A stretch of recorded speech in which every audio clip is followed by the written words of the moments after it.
अक्सर देखा गया है कि किसान आंदोलन पर बैठते हैं, लेकिन क्यों बैठते हैं, इसको जानने के लिए हम सबको किसानों के बारे में बारीकी से समझना होगा।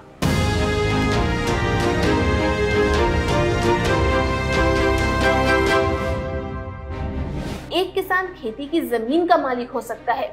यह दूसरों के स्वामित्व वाली भूमि पर मजदूर के रूप में काम कर सकता है, लेकिन अधिकांश विकसित अर्थव्यवस्थाओं में एक किसान आमतौर पर एक खेत का मालिक होता है, जबकि खेत के कर्मचारियों को खेत में काम करने वाले या फर्म हेड के रूप में जाना जाता है।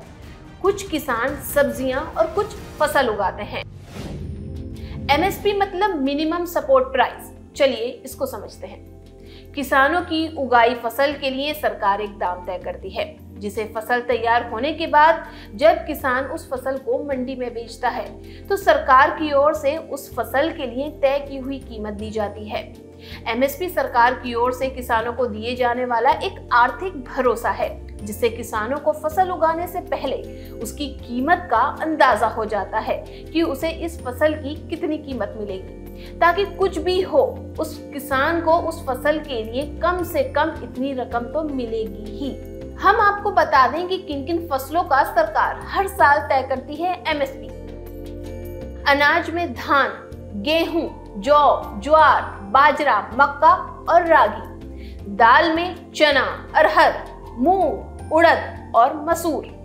तिलहन में मूंगफली, सरसों, तोरियां, सोयाबीन, सूरजमुखी के बीज, सीसम, कुसुम्बी और खुरसाड़ी, खोपरा, कच्चा कपास, कच्चा जूट, गन्ना, वर्जानिया, फ्लू उपचारित यानी बीएफसी, तंबाकू, नारियल इत्यादि भी शामिल हैं। क्या ध्यान में रखकर सरकार तय करती है एमएसपी? जब भी CACP commission for agriculture cost and prices न्यूनतम समर्थन मूल्य की अनुशंसा करता है, तो वह कुछ बातों को ध्यान में रखकर ही इसे तय करता है।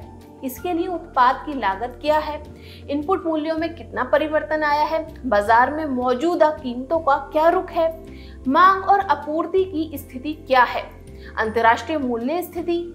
इसके अलावा सीएसीपी स्थानीय जिले और राष्ट्रीय व अंतर्राष्ट्रीय स्तर की स्थितियों का जायजा लेने के बाद ही सब तय करता है। केंद्र सरकार ने किसानों को बड़ा तोहफा दिया है और कई फसलों पर एमएसपी को बढ़ा दिया। प्रधानमंत्री नरेंद्र मोदी ने एक ट्वीट में कहा, पिछले 9 वर्षों में किसान भाई बहनों के हित में कई अहम फैसले हैं। इसी कड़ी में आज सरकार ने खरीफ फसलों के लिए एमएसपी में बढ़ोतरी को मंजूरी दी है। सवाल अब भी वही है कि किसान अब भी नाखुश क्यों हैं? जमीनी हकीकत ये है कि किसानों को उनकी फसलों का तय एमएसपी के हिसाब से दाम नहीं मिलता है। अगर यही चलता रहा तो किसान यूं ही धरने पर बैठते रहेंगे और आत्महत्या करते रहेंगे। द रेवोल्यूशन देशभक्त हिंदुस्तानी यही कहना चाहता है कि सरकार किसानों की समस्या को समझे और ऐसा इंफ्रास्ट्रक्चर तैयार करे जिसमें सरकारी और गैर सरकारी मंडी एमएसपी से कम दाम किसानों को ना दे।